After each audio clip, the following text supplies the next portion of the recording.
Hello, this is Chef John from foodwishes.com with Cheeseburger Garbage Bread.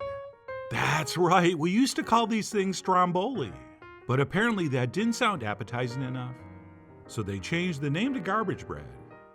But no matter what you call this, it is absolutely perfect for when you're having a party, and also when you're not having a party.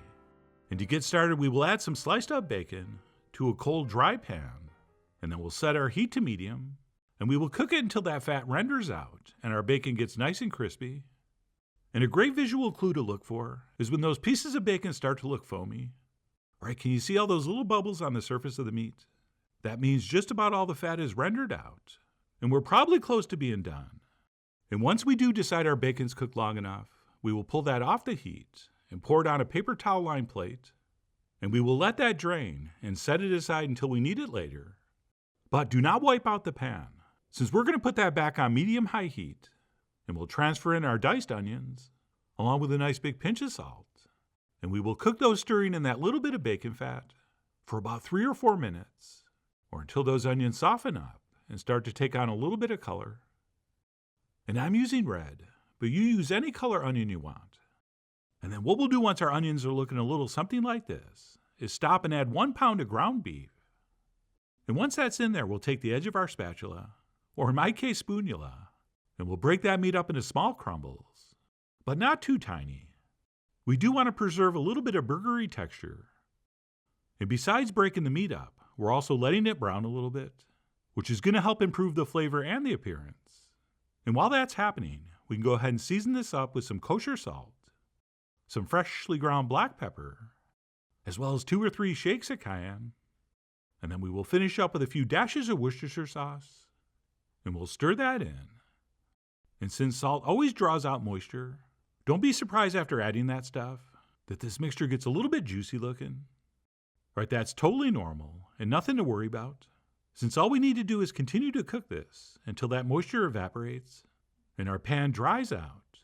And once that happens and our meat mixture looks like this, we will turn off the heat and we will transfer our cooked bacon back in, followed by some classic cheeseburger ingredients, which would be a spoon of Dijon mustard, plus a generous squirt of ketchup, and then last but not least, half our cheddar cheese, which we've grated up ourselves.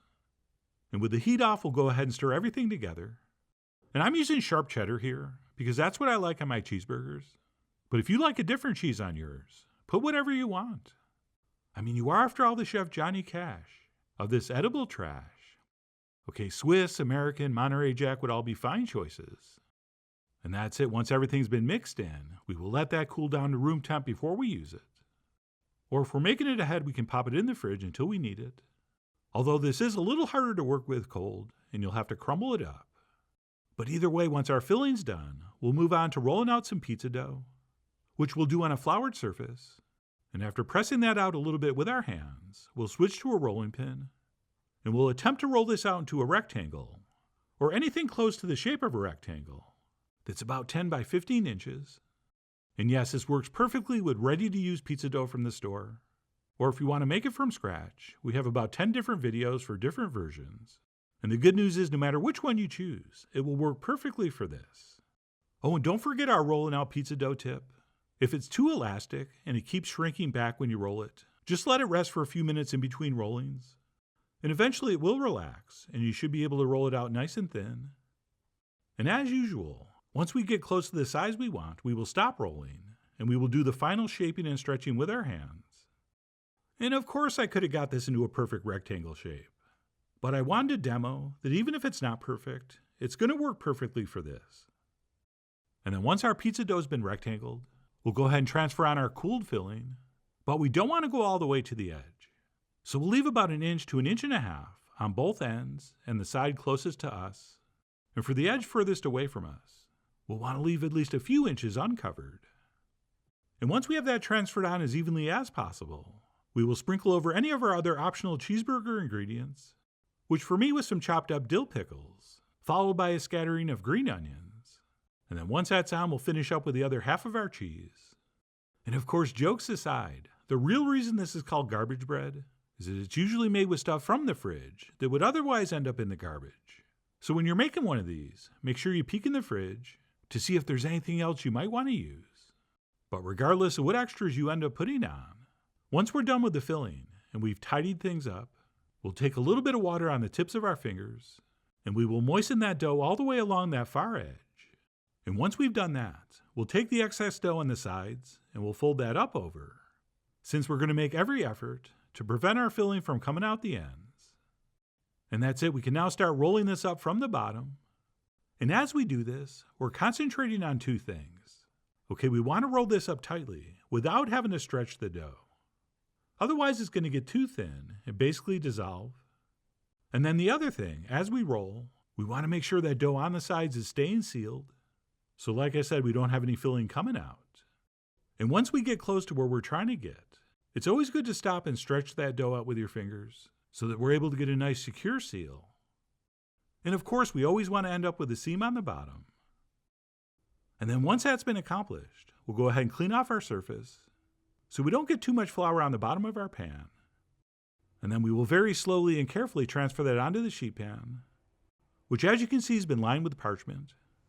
And once that's been successfully transferred on, we will double check those ends are nicely sealed, plus any other fine tuning we think we need to do. And then before this goes in the oven, we'll go ahead and brush it with some melted butter, which is going to help this brown up beautifully. Plus, I don't know about you, but I do like my cheeseburger served on a nice buttery bun. So I think flavor-wise it works as well. And then speaking of burger buns, I decided to finish up by sprinkling over some sesame seeds. Except I forgot one thing. If you want to stick on sesame seeds, you really need to use an egg wash. And you can see exactly why when we try to cut this. So stay tuned for that. But either way, this is now ready to transfer into the center of a 375-degree oven for about 35 minutes, or until it's beautifully browned, and it hopefully looks like this. Oh yeah. You know what that doesn't look like? Garbage. And then pretty much as soon as this comes out, I like to transfer it onto a cooling rack, where we will let it sit and cool and set up for at least 20 minutes or so. All right, for me, the ideal temperature to serve this would be just barely warm, or at room temp, which is why it's so perfect for a party. But once that has cooled down, we'll go ahead and grab a knife and slice in. And because we use butter and not an egg wash, those sesame seeds are going to be flying everywhere, which may or may not bother you. And if they don't, great, because the butter is really good. But if they do, go ahead and use an egg wash instead. And if everything goes according to plan, we should be seeing a perfect spiral of filling. And because we took our time and properly browned the meat, we have a very attractive color and not some ugly pale gray. And as you can see, if you've cooked it long enough, that bottom should be nicely browned as well. And then I would have no problem eating this as is, but we should probably upgrade with some secret sauce, which is just mayo, mustard, and ketchup, with maybe some minced up dill pickles and green onions stirred in. And yes, I'll give you those ingredients in the written recipe. And that, my friends, not surprisingly, tastes exactly like a bacon cheeseburger with all the fixins, except there's no lettuce. But that's okay. Nobody at a party cares about lettuce. And if they do, please ask them to leave. And it's very hard to see because of all the cheese, but even though it was super thin, our pizza dough is cooked. And yes, you can definitely use more dough and make it thicker. So this is a little more bready and a little less garbagey. But personally, I thought this had the perfect ratio, and there is just barely enough pizza dough to hold this together. And as I finish this one and slice a few more pieces, you're going to get a better look at what I mentioned earlier, which was that even though that dough was thin, it's still cooked all the way through, which is why you really do want to make sure this spends enough time in the oven. All right, don't burn it, but I think the longer it stays in the oven, the better. And for whatever reason you're not into cheeseburgers, this technique's going to work no matter what kind of meat and cheese filling you use. Okay, we could do Italian peppers and sausage, we could do buffalo chicken, or a version based on a Reuben sandwich, or a Philly cheesesteak. But anyway, the point is this is a very, very versatile technique. And no matter what you fill this with, I really do hope you give it a try soon. So please follow the links below for the ingredient amounts, a printable written recipe, and much more info as usual. And as always, enjoy.